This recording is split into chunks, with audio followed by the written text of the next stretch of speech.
Olá, paz do Senhor, como vocês estão? Espero que todos vocês estejam bem. Estamos aqui para a nossa lição da Escola Bíblica Dominical de número 10, lição que tem como tema a promessa do Espírito. Nesse trimestre estamos estudando o Evangelho de João e especificamente aqui iremos estudar do capítulo 14 ao capítulo 20.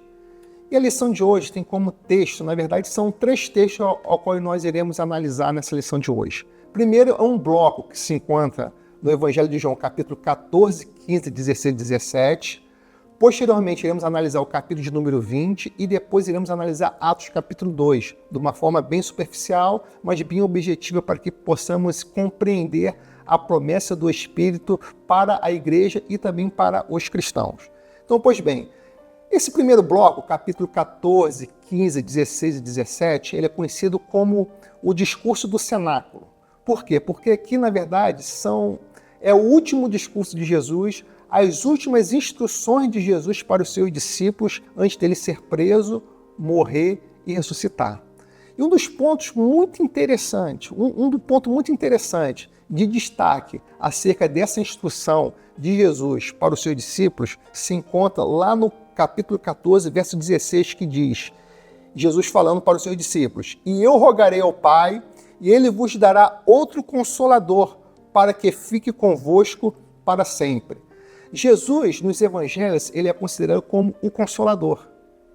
E nesse momento que Jesus estava indo para ser preso, ele seria morto, iria ressuscitar, ele falou para os seus discípulos, olha só, vocês não irão ficar órfãos, não se preocupe, eu sei que a promessa vai se cumprir, que eu vou ser preso, que eu vou ser morto, mas no terceiro dia eu vou ressuscitar e eu vou voltar para o Pai.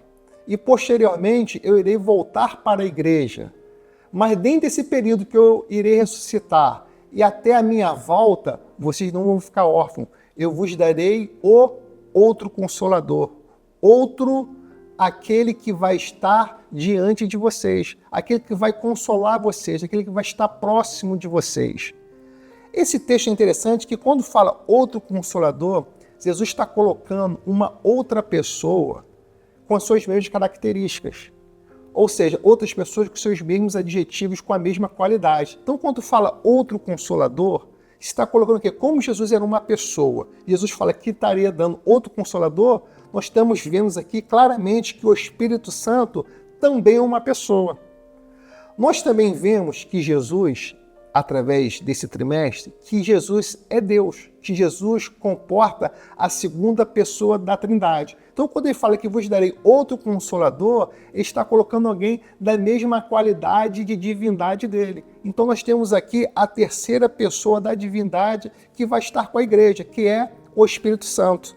Então, nós vemos aqui Jesus falando claramente, ele iria ressuscitar, mas dentro desse período, onde da ressurreição de Jesus até a volta dele, o Espírito Santo estaria exercendo o papel de consolador para com a igreja. Esse consolador, ele tem algumas características importantes. É um consolador que ele habita na coletividade da igreja. O Espírito Santo que vai dirigir a igreja, o Espírito Santo que vai guiar a igreja, o Espírito Santo que vai consolar a igreja, o Espírito Santo que vai estar com a igreja de uma forma coletiva. Ele que vai estar dirigindo os desígnios de Deus. Ele que vai estar aqui levando a igreja de Cristo nesse período aqui na terra. Muita parte da igreja vai sofrer perseguição. Algumas vezes a igreja vai passar por tribulações, por momentos de dificuldade, mas o Espírito Santo vai estar com a igreja de Jesus Cristo. Outro ponto importante é que, além de ele habitar, além de ele estar na coletividade da igreja, ele vai estar de uma forma individual, habitando em cada cristão, consolando diante das perseguições, consolando diante das dificuldades, estando com cada crente, com cada cristão que tem uma vida piedosa a Deus, o Espírito Santo vai estar com ele.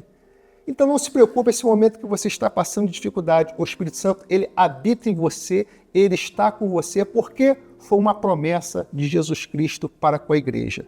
Outro ponto importante se encontra lá no Evangelho de João, no capítulo 20, no verso de 22, que diz, e havendo dito isso, assoprou sobre eles e disse-lhes, recebei o Espírito Santo. Aqui nós vimos a consolidação da promessa feita por Jesus lá naquele primeiro bloco, quando nós acabamos de ler no Evangelho de João no capítulo 14, 15, 16, 17. Nós vemos aqui a consolidação daquela promessa. Por quê? Porque no capítulo 20, nós temos aqui Jesus já ressuscitou. E Jesus, como já tinha ressuscitado, ele vai de encontro aos seus e ele faz a promessa que ele tinha feito do outro Consolador. Então aqui é a concretização da promessa que o Espírito Santo iria ser o outro Consolador no lugar de Jesus para com a igreja.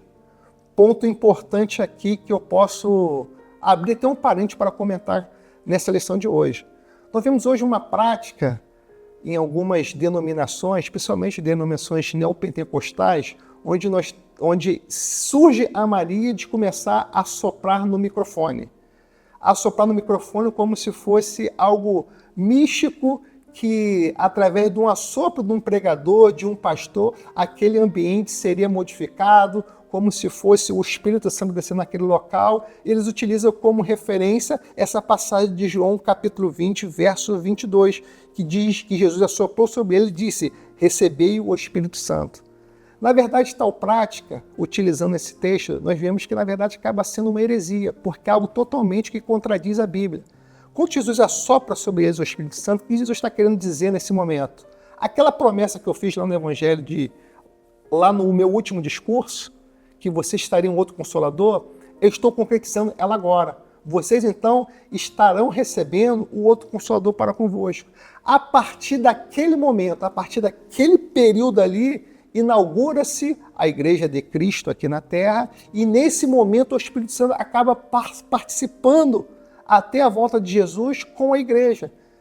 Então, quando alguém começa a soprar no microfone, insinuando que ele está fazendo essa prática de João capítulo 20, verso 22, ele está errado, porque isso já foi feito por Jesus.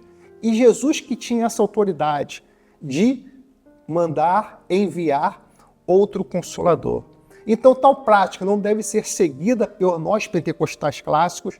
Tal prática, nós vemos que ela é algo que contradiz totalmente a Bíblia. Por quê? Porque o Espírito Santo já está com a igreja desde quando Jesus ressuscitou. Outro ponto importante que é utilizado na lição é Atos capítulo 2. Atos capítulo 2, que narra sobre o dia de Pentecostes. E ali nós temos o chamado batismo com o Espírito Santo. O que eu quero que você possa entender nesta aula é que Atos capítulo 2, que é o batismo com o Espírito Santo, ele não tem a ver quando Jesus concretiza a sua promessa em João capítulo 20, verso 22. A gente não pode confundir estes dois institutos.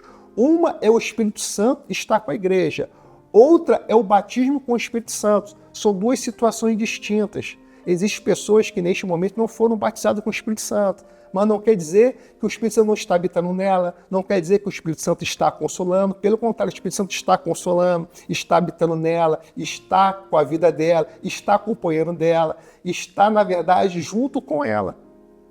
Então, o que é o batismo com o Espírito Santo? Na verdade, o batismo com o Espírito Santo é um revestimento de poder, é uma preparação maior para a pregação do Evangelho, para levar as boas novas para aqueles que estão necessitados. Então nós vemos aqui claramente a promessa do Espírito Santo. O Espírito Santo, ele é chamado de Consolador aqui por Jesus. Consolador no grego, ele tem o significado de paráclito, ou seja, não simplesmente como aquele que intercede, mas também aquele que, além de interceder, ele está junto com a pessoa. Então o Espírito Santo, além de ele interceder por você, ele está junto contigo, para que nos momentos mais difíceis, ele vai estar o quê? Te consolando, ele vai estar habitando, ele vai estar ao teu lado, ele vai estar intercedendo por você. Então esse é o significado da palavra grega paráclito, utilizada por Jesus em o Evangelho capítulo de João, aqui no capítulo 14 até o capítulo 20. Então, portanto, na lição de hoje nós vemos claramente a distinção. Se você não foi batizado com o Espírito Santo, não quer dizer que o Espírito Santo não habita em você. Ele habita em você, ele está com você, ele está ao teu lado, ele intercede por você, ele é o teu paráclito, ele está te consolando, ele está junto de você. Então o batismo com o Espírito Santo, na verdade, é um revestimento de poder, é uma ferramenta poderosíssima, uma arma da igreja para a propagação do Evangelho. Então, o cristão, o Espírito Santo está com ele até a volta de Jesus. E busque esse revestimento, busque o batismo do Espírito Santo, busque este poder a mais, porque a promessa de Jesus Cristo foi feita, ela está sendo cumprida. Que Deus te abençoe, que você venha ter uma semana abençoada, tudo de bom sempre. Um forte abraço.